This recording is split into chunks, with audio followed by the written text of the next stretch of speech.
ಜನವರಿ ತಿಂಗಳಿಗೆ ಕಾಲಿಟ್ಟಿದ್ದೀವಿ. 26ನೇ ತಾರೀಕು ದೇಶಾದ್ಯಂತ ಗಣರಾಜ್ಯೋತ್ಸವವನ್ನು ಆಚರಣೆ ಮಾಡಲಾಗುತ್ತೆ.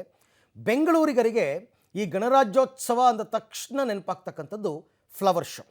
ಪ್ರತಿ ವರ್ಷದಂತೆ ಈ ವರ್ಷ ಕೂಡ ಫಲಪುಷ್ಪ ಪ್ರದರ್ಶನ ನಡೆಯಲಿದೆ ಲಾಲ್ಬಾಗ್ನಲ್ಲಿ.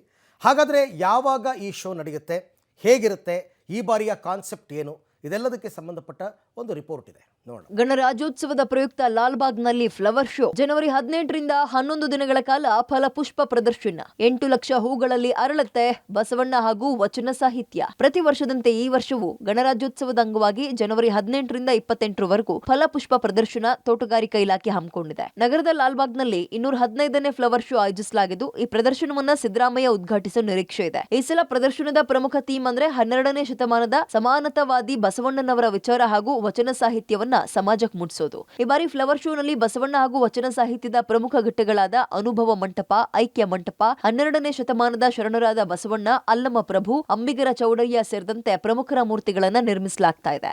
ಇಡೀ ಪ್ರಪಂಚದಲ್ಲಿ ಪ್ರಾರಂಭವಾದಂತ ನಡೆದಂತ ಒಂದು ಮೊದಲ ಒಂದು ಏನದು ಸಂಸತ್ ಅಂತ ಹೇಳ್ಬೋದು. ಅದನ್ನ ನಾವು ಒಂದು ಫ್ಲೋರಲ್ ರೆಪ್ಲಿಕಾ ಮಾಡ್ತೇವೆ. ಅದರ ಜೊತೆಗೆ ಬಸವಣ್ಣನವರಿಗೆ ಸಂಬಂಧಪಟ್ಟಂತ ಹಲವಾರು ಬಸ್ಟ್ಗಳು, ಸ್ಟ್ಯಾಚ್ಯೂಗಳು ಇರುತ್ತೆ, ಮತ್ತೆ ಐಕ್ಯ ಮಂಟಪ ಇರುತ್ತೆ. ಅದರ ಜೊತೆಗೆ ಆ ದಿನದ ಸಮಕಾಲೀನ ಶರಣರಾದಂಥ ಅಕ್ಕ ಮಹಾದೇವಿ, ಅಲ್ಲಮ ಪ್ರಭು, ಚೆನ್ನ ಬಸವಣ್ಣ ಇರ್ಬೋದು, ಅಂಬಿಗರ ಚೌಡಯ್ಯ ಇರ್ಬೋದು, ಹೀಗೆ ಹಲವಾರು ದಾರ್ಶನಿಕರ ಒಂದು ಏನು ಫ್ಲೋರಲ್ ರೆಪ್ಲಿಕಾನು ಇರುತ್ತೆ, ಮತ್ತೆ ಸ್ಟ್ಯಾಚ್ಯೂಗಳು ಇರುತ್ತೆ. ಇನ್ನು ಈ ಸಲ ಸುಮಾರು 8 ಲಕ್ಷ ಹೂಗಳನ್ನ ಫ್ಲವರ್ ಶೋಗೆ ಬಳಸಲಾಗ್ತಾ ಇದೆ. ಊಟಿ, ಡಾರ್ಜಿಲಿಂಗ್ ನ ಸಿಂಬಡಿಯ ಆರ್ಕಿಡ್ಸ್ ಹೂವು ಈ ಬಾರಿಯ ಮೇನ್ ಅಟ್ರಾಕ್ಷನ್ ಆಗಿದೆ. ಈ ಬಾರಿಯ ಫಲಪುಷ್ಪ ಪ್ರದರ್ಶನಕ್ಕೆ ಸುಮಾರು 10ರಿಂದ 12 ಲಕ್ಷಕ್ಕೂ ಹೆಚ್ಚು ಜನ ಬರುವ ನಿರೀಕ್ಷೆ ಇದೆ.